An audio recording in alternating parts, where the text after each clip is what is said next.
It's a rite of passage that every Xhosa boy is expected to go through in their lifetime to become men. But for many years, the practice of the initiation has become, or rather come under fire for increasing number of deaths that occur. 5 deaths have already been recorded since the beginning of this year's initiation season. eNCA's reporter Ronald Masinda is looking at that issue and joins us now for the very latest. Very worrying, and a very good morning to you, Ronald, that we've had already 5 deaths for the season. We do know that the initiation process for the young men is usually a tragic one. And even though there have been talks to create situations where this would no longer occur, it would seem that those efforts are futile.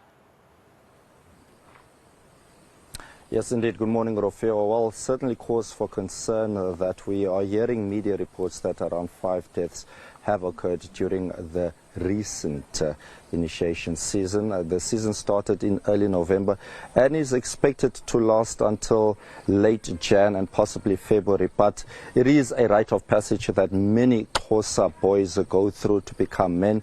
And I must add, Rofewa, that one of the issues that many families face is that a lot of the youth, they face a lot of pressures, peer pressure from their friends that many of them have gone through the initiation school, and that they now need to be the ones to come up next to go through this initiation. And as a result, there are stages where a lot of the youth bayaziba, which means that they take matters into their own hands and go through the initiation without the parents' consent. It is very rife in the area that I'm in at the moment, Mdantsane, and we could already see a lot of the huts mushrooming in the areas here in Mdantsane, which means that the activities are by and large active in terms of the initiation schools, and we are expecting much more to see during the course of the festive season as school holidays start, and many of the kids teenagers between the ages of 16 and 18 go through this rite of passage. We are expecting many more of those huts here in these areas. But what I can say is that from last year's stats, around nearly 50 deaths occurred during the last initiation season here in the Eastern Cape alone, and over 50,000 initiates went through this rite of passage. They do go through the rite of passage indeed, Ronald, and as you've just described to us, there are some tragedies that occur as a result. Have you had an engagement with any officials, provincial or municipal officials, around ensuring the safety or working together with the different stakeholders involved in this particular process?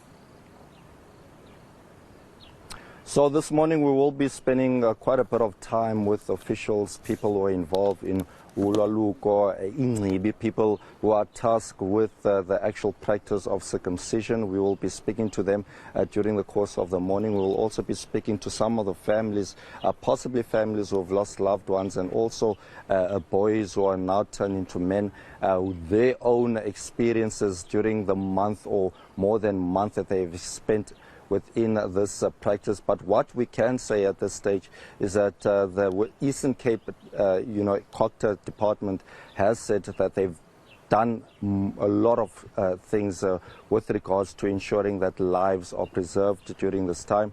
We do know that they've also put measures in place because there are people who have opened up illegal circumcision schools, and those are the people perhaps that they have tried to identify, people who are unscrupulous, people who are dealing in matters where they're not abiding by the rules, people who don't take care of the boys when they are within those environments. But we also understand that there are stringent measures.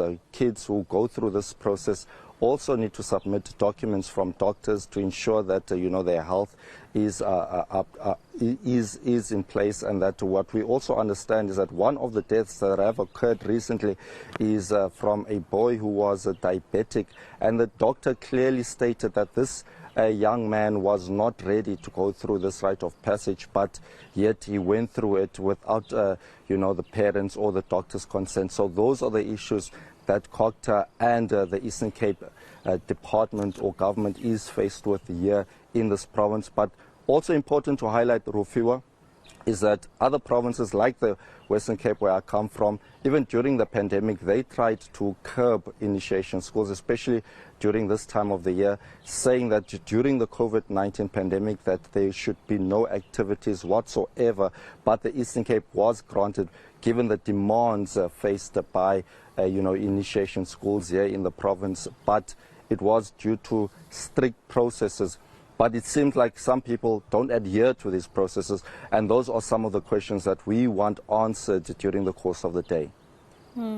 Very interesting insights then. Of course, as you get those answers during the course of the day, you will be sharing them with us. That is eNCA reporter Ronald Masinda joining us, speaking about initiation of young Xhosa boys into men and the deaths that occur thereof. We've already reported, as we mentioned earlier, about 5 that have already occurred.